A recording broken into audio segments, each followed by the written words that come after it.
આ તાલુકા પંચાયત અને જિલ્લા પંચાયતની જે ચૂંટણી છે, હવે આ સમય છે કે તમે તમારું ભવિષ્ય એ તરફા લઈ શકો. તમે જ્યાં લઉં છે જ્યાં છો ત્યાં જ છે કે તમને બીજું પરિવર્તન લાવવાનું છે.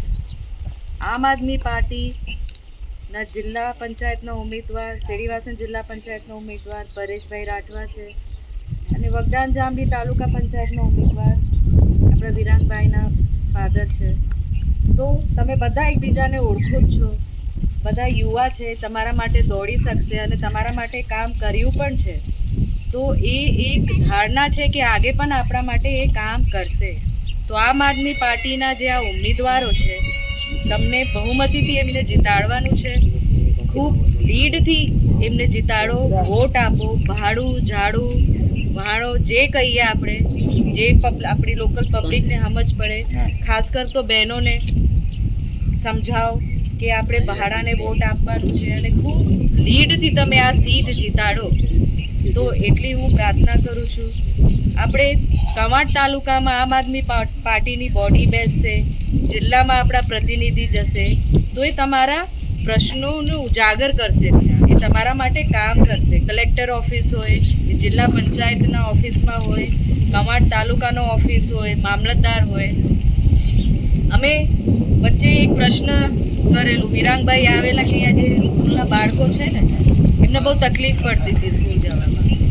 તો અમે આ મામલતદાર પાસે ગયા, સ્કૂલના બાળકો પણ હતા, અમે એક આવેદનપત્ર આપ્યું અને એક વખત બળતી કવાંટ છોટાઉદેપુર એક બસ ચાલુ થઈ. ટાઈમિંગમાં થોડું સેટ થવાનું છે, પણ આ એક શરૂઆત છે.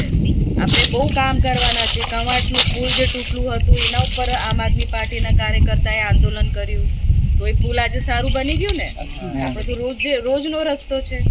હમણાં પણ હાલ આ રોડની પરિસ્થિતિ તો બહુ જ ખરાબ છે. મને લાગે છે મરી જવાનું છે, મરી જ ગયું છે રોડ, ખાલી એને બાળવાનું બાકી. તો આપણે હવે શું કરવાનું છે, 26 તારીખે આ સીટ જીતાડો અને અમારા તમામ તાલુકા અને જિલ્લા સભ્ય આવીને આપણે આ રોડ માટે પણ રજૂઆત કરીશું અને જેટલી જલ્દી હોઈ શકે આ રોડ અમે ચાલુ કરાવીશું. એટલી અમે બાંયધરી તમને આપીએ છીએ. બીજું, આપણને આપણા જોડે કેટલાક સરસ આદિવાસી નેતા છે, ચેતર વસાવા. એ તમે એમની સભામાં આવેલા ને, કવાંટ કરેલી, આગળ કરેલી, આવ્યા હતા તમે? કેટલું મસ્ત માહોલ હતું, કેટલું જોશ અને ઉત્સાહ છે. યુવા નેતા છે આપણા માટે અને એ નેતા આપણા માટે વિધાનસભામાં અવાજ પણ ઉઠાવે, ગાંધીનગર અવાજ ઉઠાવે, જેલ પણ ગઈ ચૂક્યા છે. એમનો પરિવાર પણ બહુ તકલીફમાં હતું એ સમય, પણ તો પણ એ લોકોએ બધા હિંમત રાખીને આપણા માટે લડ્યા છે. તો આપણી પણ ફરજ છે કે આપણા એવા નેતાને સાથ આપીએ. તાલુકા પંચાયત અને જિલ્લા પંચાયતની બોડી બેસાડીને એમને એક ગિફ્ટ આપો કે તમે અમારા નેતા છો ને અમે તમારા જોડે કામ કરવા તૈયાર છે. તો એમનું મનોબળ વધશે. બીજો કોઈ આદિવાસી નેતા જોયું છે આટલી અવાજ ઉઠાવે બીજી પાર્ટીવાળા? 3 ધારાસભ્ય છે અહીંયા છોટાઉદેપુર જિલ્લામાં, પણ આ સુધી વિધાનસભામાં એમની પ્રવૃત્તિ નથી, કંઈ બોલતા નહીં એ લોકો. કેમ કે એમને એવું છે, એ લોકો કંઈ બોલશે ને તો એમની ટિકિટ કપાઈ જશે, બસ એટલું જ છે એમને. તો ખૂબ ગંભીર પ્રશ્ન છે, પાણીના પ્રશ્ન છે. ડુંગર પટ્ટા પર આપણા બધા નાતીભાઈ જ છે, ભાઈ બંધુ જ છે ને, એને તો વિસ્થાપિત કરવાના છે અને કામગીરી હમણાં પણ ચાલુ જ છે. તો આ ચૂંટણી બસ પતે અને ત્યાં બધા કબજો કરવા આવી જશે ઉદ્યોગપતિ, અને એ ઉદ્યોગપતિ તમારા માટે કશું નથી કરવાના. એ એમની મિલકતો બનાવવાના છે, એ લોકો એમની વારસાઈ કરવાના છે. ત્યાં એ લોકો વિદેશોમાં મિલકતો બનાવશે, તમને કોઈ નોકરી નથી આપવાના.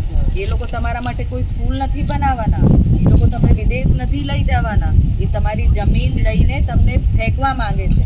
તમે ખાલી કચરો છો એમના માટે, તમે કોઈ આદિવાસી કે માણસ નહીં એમના માટે. જે ઢોર છે ને, ઢોર કરતા આપણી ઇજ્જત ખરાબ છે આ ઉદ્યોગપતિ અને આ બીજેપી સરકારમાં. એટલે સમજો, સમય છે, 2 દિવસ છે. આ ભાજપ સરકારને ઉખાડીને ફેંકો. કોંગ્રેસનું તો હવે કંઈ કહેવા રહેતું નહીં, એ તો સાઠગાંઠમાં જ છે. તો આપણે એક નવું વિકલ્પ મળ્યું છે, આમ આદમી પાર્ટીને જીતાડો બોડી બેસાડો. આપણા ખૂબ સરસ યુવાઓ છે, તમારા માટે કામ કરશે. આપણું અસ્તિત્વ આપણને બચાવવાનું છે. તો થોડા સમયમાં જમીનો પણ તમારા નામે નથી રહેવાની. ધીરે ધીરે કરીને સરકારી કાગળો પરથી તમારું હક કાઢે છે, ખબર છે ને? એ થશે. નામ ચડાવવામાં પ્રોબ્લેમ છે, મામલતદારમાં ઇન્ટરનેટ નથી ચાલતું, આખો દિવસ તમે મજૂરી કરો. આપણે એક મજૂર છે, આપણે કોઈ ઉદ્યોગપતિ તો નથી, ખેતી પર જીવીએ છીએ. તો આખો દિવસ મામલતદારમાં રહેવાનું, આખો દિવસ તાલુકામાં રહેવાનું, અઠવાડિયું મહિના ધક્કો ખાવાનું. અગર સરકાર છે તો એ તો ધારે તો કંઈ પણ કરી શકે ને. ઉપર સેટેલાઇટથી એ લોકો ઇન્ટરનેટ